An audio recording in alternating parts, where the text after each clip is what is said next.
He is everything that the tabernacle embodies. He is triune in his being, the outer court, the inner court, the holies of holies, like man, body, soul, and spirit, like God, Father, Son, and the Holy Ghost. God shows us in the tabernacle glimpses of his grace, just inklings of grace, just drops and clues and elements. Miles and miles of sand, hot, scorching hot sand beneath your feet, the blazing sun above your head. Imagine walking.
And seeing nothing but repetitions of what you're walking on. Not just on the ground, but in the wind, in your nostrils, in your clothing, all around you. This was the wilderness that Israel walked through to get through the promised land. Sand under your feet, sand in your nostrils, in your hair, heat in the day, freezing cold at night. The only covering they had was the presence of God, and they had to stay up under it because he gave them heat in the night and shade by day. Thank you for the shade you gave me. Thank you for how you put a buffer between me and the things that I went through. And in the middle of the desert, with the 12 tribes of Israel, God decided to have a date with man. And he decided to have a date in a tabernacle. And the Hebrew word for tabernacle is ohel moed. It means a tent of meeting. It's a rendezvous place. It's a place where divinity courts humanity. It's a place where the celestial dates the terrestrial. It's a place where the divine touches the mundane. This was the tabernacle.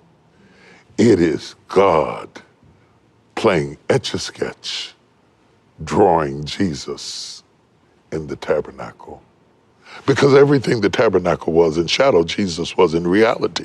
He is the place where humanity and divinity cohabitate. He is the place where the celestial touches the terrestrial. He is everything that the tabernacle embodies.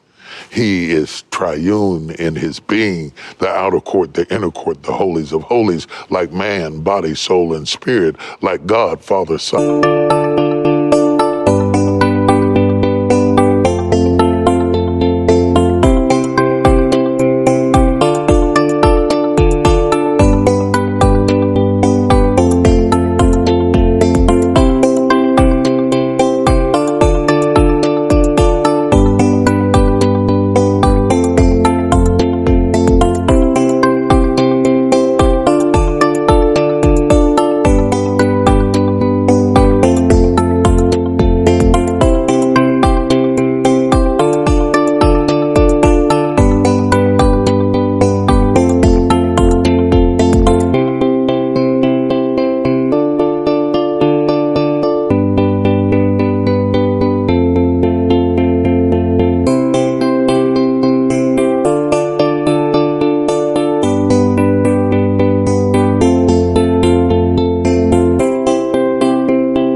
Holy Ghost, God shows us in the tabernacle glimpses of his grace, just inklings of grace, just drops and clues and elements for us to see how bad he wants to hang out with us.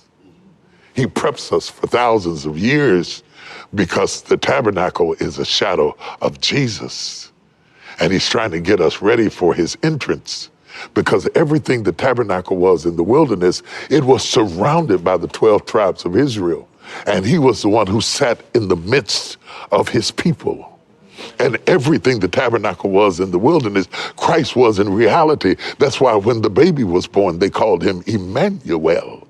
God tabernacled with us. He is the dwell amongst us God.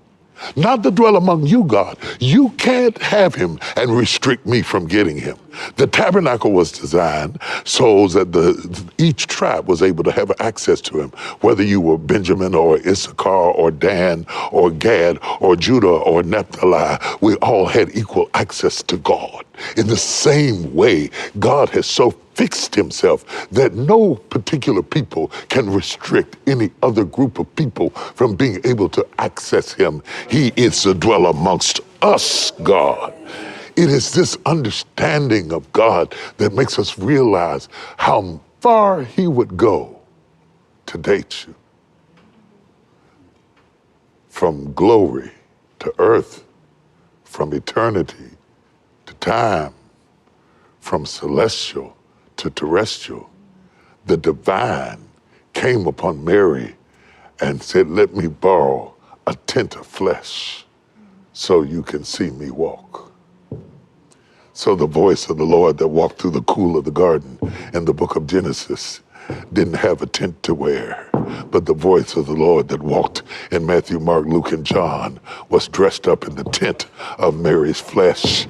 And he is the tabernacle because he is the dwell amongst us God. And he dwelt among us, and we beheld the wonder of his glory, the only begotten of the Father, full of grace and truth. And everywhere his feet trod, we had seen God. Philip said, show us the Father, and it sufficeth. And Jesus said, have I been so long time with you, and you still don't know that I and my Father are one? I am God dwelling amongst you, in the midst of you, in your camp, so I can hang out with you, so that you can get to know my daddy, so that you can see me, so that you can understand me. In fact, I am daddy loving you. God is loving you through me, touching you through me, healing you through me, coming to you through me. I am so much him that when they rip my flesh, the veil in the temple will rip, because we are one and the same. I am the holies of holies. I am the ark of the covenant. I am the table of shewbread. I am the altar of incense. I am the pot of manna. I am Aaron's rod that budded. I am the commandments fulfilled. I am wood enough to be human. I am gold enough to be divine. I am carried amongst my people. I am God all by myself.